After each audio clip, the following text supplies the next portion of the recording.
अब हम लोग बात करेंगे लाइट रिएक्शन के बारे में, जिसको फोटोफॉस्फोराइलेशन भी कहा जाता है। जो लाइट रिएक्शन है या फोटोफॉस्फोराइलेशन है, ये बेसिकली लाइट डिपेंडेंट प्रोसेस होता है। लाइट डिपेंडेंट प्रोसेस कहने का मतलब है कि ये प्रोसेस लाइट के प्रेजेंस में ही पॉसिबल है।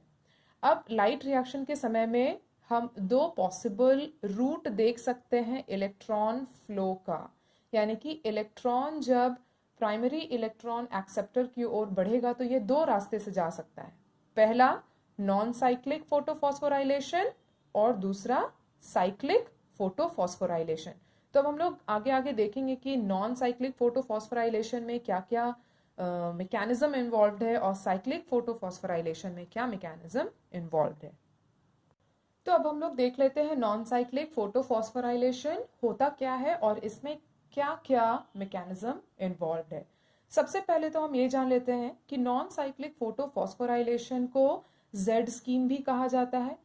क्यों उसको जेड स्कीम कहा जाता है? क्योंकि जब हम इसका डायग्रामेटिक रिप्रेजेंटेशन देखेंगे तब हम ये जान पाएंगे कि इसका एक कैरेक्टरिस्टिक शेप है जो जेड अल्फाबेट के शेप का होता है, और यही एक मेन हम लोग कह सकते हैं पाथवे है। इस फॉर्मेट में ही इलेक्ट्रॉन फ्लो करता है। इस फोटोफॉस्फोराइलेशन में दोनों PS1 और PS2 इन्वॉल्व होता है। लाइट एनर्जी इस नॉन साइक्लिक फोटोफॉस्फोराइलेशन में ट्रैप होता है by light harvesting chlorophyll LHC of PS2, और ये पास ऑन होता है टू रिएक्शन सेंटर क्लोरोफिल, जिसको हम P680 भी कहते हैं, ऑफ PS2। अब क्योंकि यहाँ पर एनर्जी अब्सॉर्ब हो रही है तो एक पेयर ऑफ इलेक्ट्रॉन क्या होगा, एक्साइटेड मोड में आएगा और वो क्लोरोफिल मॉलिक्यूल को छोड़कर कहाँ जाने की कोशिश करेगा, रिएक्शन सेंटर या प्राइमरी इलेक्ट्रॉन एक्सेप्टर की तरफ जाने की कोशिश करेगा। अब ये जो इलेक्ट्रॉन पेयर है ये प्राइमरी इलेक्ट्रॉन एक्सेप्टर के थ्रू अब्सॉर्ब कर लिया जाता है, एक्सेप्ट कर लिया जाता है, और फिर ये एक पाथवे फॉलो करता है और आगे की ओर बढ़ता है। एक इलेक्ट्रॉन ट्रांसपोर्ट चेन के थ्रू ये आगे बढ़ता है, और ये जो इलेक्ट्रॉन ट्रांसपोर्ट चेन है ये 3 चीजों का बना हुआ है, प्लास्टोक्विनोन, साइटोक्रोम कॉम्प्लेक्स और प्लास्टोसाइनिन का। अब ये जो इलेक्ट्रॉन पेयर है जैसे जैसे ये अपने पाथवे में आगे बढ़ रहा है ये अपनी एक्स्ट्रा एनर्जी को छोड़ते हुए आगे बढ़ता है, और ये अपनी एक्स्ट्रा एनर्जी कहाँ पे लूज करता है, साइटोक्रोम कॉम्प्लेक्स के पास लूज करता है। हमने यहाँ पर देखा कि इलेक्ट्रॉन पेयर अपनी एक्स्ट्रा एनर्जी साइटोक्रोम कॉम्प्लेक्स पे रिलीज करता है या लूज करता है। तो ये जो एक्स्ट्रा एनर्जी है ये यूज्ड अप किया जाता है ADP को इनऑर्गेनिक फॉस्फेट के साथ कंबाइन करने के लिए, और ADP जब इनऑर्गेनिक फॉस्फेट के साथ कंबाइन करता है तो ये सिंथेसाइज करता है ATP। ATP क्या है, केमिकल एनर्जी है, यानी कि यहाँ पे हम क्या कह सकते हैं कि सोलर एनर्जी से केमिकल एनर्जी बनाया जा रहा है, और इस फिनोमेनन को हम कह रहे हैं फोटोफॉस्फोराइलेशन। तो यहाँ पे एक बहुत ही सिंपल सा कॉन्सेप्ट है कि chemical energy is obtained from solar energy, और इसीलिए इस एंटायर प्रोसेस को फोटोफॉस्फोराइलेशन कहा जा रहा है। जैसे जैसे इलेक्ट्रॉन पेयर आगे बढ़ रहा है PS1 का जो रिएक्शन सेंटर क्लोरोफिल A है जिसको हम P700 कहते हैं, वो क्या करता है, अब इस इलेक्ट्रॉन पेयर को एक्सेप्ट कर लेता है। अब क्योंकि हम PS1 में पहुंच गए हैं तो यहाँ पे भी क्या होगा कि PS1 के जो पिगमेंट्स हैं वो भी लाइट को क्या करेंगे, ट्रैप करेंगे। फिर से एक पेयर ऑफ इलेक्ट्रॉन क्या होगा, एक्साइटेड होगा, और फिर वो फाइनली एक्सेप्ट किया जाएगा बाय NADP। और यहाँ पर एक इलेक्ट्रॉन एक्सेप्टर है जो इसमें मदद करता है, वो है फेरेडॉक्सिन, जिसको हम कैपिटल F स्मॉल d से एब्रिविएट भी करते हैं।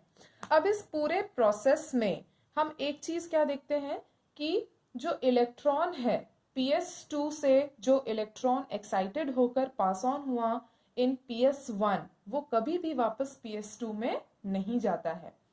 तो यहां से हम क्या कॉन्सेप्ट देख सकते हैं, समझ सकते हैं कि क्योंकि इलेक्ट्रॉन एक बार इस फोटो सिस्टम 2 से बाहर निकला और वो कभी भी वापस से उस सिस्टम में नहीं जा पाया, इसीलिए इसको हम नॉन साइक्लिक फोटो फॉस्फोराइलेशन भी कहते हैं। तो अब क्योंकि PS2 में क्या हो रहा है, इलेक्ट्रॉन्स लॉस्ट है, इलेक्ट्रॉन लॉस हो रहा है, तो इसको रिप्लेनिश कैसे किया जाएगा। PS2 में जब इलेक्ट्रॉन का लॉस होता है तो इसको रिप्लेनिश किया जाता है पानी के फोटोलाइसिस के थ्रू। तो जब फोटोलाइसिस ऑफ वाटर होगा तब क्या होगा, ये लॉस्ट इलेक्ट्रॉन वापस से सिस्टम में जनरेट हो जाएगा। अब ये फोटोलाइसिस कहाँ पे होगा? Generally photolysis of water take place करता है इन प्रेजेंस ऑफ सनलाइट और ये होता है थाइलाकॉइड के ल्यूमेन में। क्यों ल्यूमेन ऑफ थाइलाकॉइड में ही फोटोलाइसिस ऑफ वाटर होगा? क्योंकि यहाँ पे वाटर स्प्लिटिंग कॉम्प्लेक्स लोकेटेड होते हैं, यानी कि थाइलाकॉइड मेम्ब्रेन के इनर साइड में वाटर स्प्लिटिंग कॉम्प्लेक्स जो प्रेजेंट है वो हेल्प करेगा वाटर के फोटोलाइसिस में। यहाँ पे Mn++ ये आयन एसेंशियल है फोटोलाइसिस के लिए, और जब फोटोलाइसिस ऑफ वाटर होगा तो हम क्या देखेंगे, 2 इलेक्ट्रॉन रिलीज हो रहा है, 2 हाइड्रोजन आयन रिलीज हो रहा है और हाफ ऑक्सीजन, या इसको हम नेसेंट ऑक्सीजन भी कहते हैं। तो ये 3 सब्सटेंस रिलीज हो रहे हैं। जो इलेक्ट्रॉन रिलीज हुआ वो PS2 को वापस दे दिया जाता है। जो 2 हाइड्रोजन आयन रिलीज हुआ वो NADP उसको टेकअप कर लेता है, और NADP इस हाइड्रोजन आयन को क्यों लेता है, ताकि वो रिड्यूसिंग पावर NADPH2 जनरेट कर सके। और लास्ट में हम क्या देखते हैं कि ऑक्सीजन रिलीज होता है एज अ बाई प्रोडक्ट।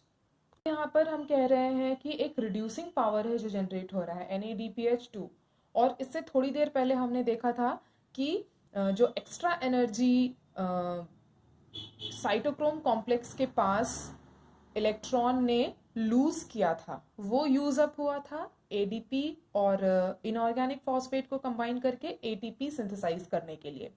तो इस नॉन साइक्लिक रिएक्शन में 2 ऐसी चीजें हैं जो बनी हैं, ATP और NADPH2।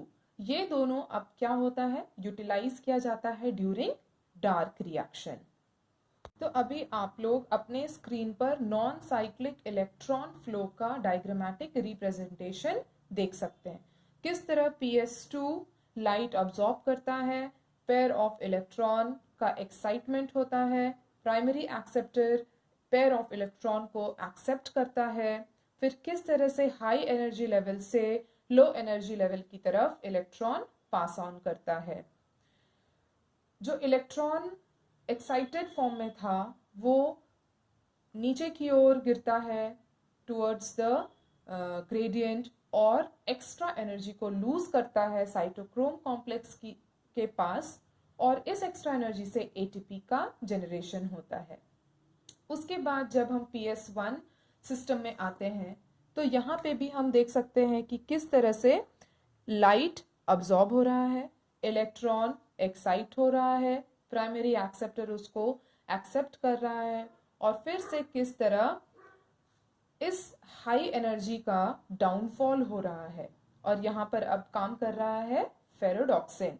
यहाँ पे हम देखते हैं कि थाइलाकॉइड के आउटर सरफेस पर NADP रिडक्टेज प्रेजेंट होता है, जो कि फोटोलाइसिस से जनरेट हुए हाइड्रोजन आयन को NADP के साथ कंबाइन करके रिडक्टिंग पावर में कन्वर्ट करता है, और फोटोलाइसिस की मदद से जो PS2 सिस्टम में इलेक्ट्रॉन का लॉस हुआ था वो रिटेन होता है, और जो 2 हाइड्रोजन आयन रिलीज हो रहे हैं वो हम देख सकते हैं कि वो फिर से किस तरह से रिड्यूसिंग पावर को जनरेट करने में मदद करता है।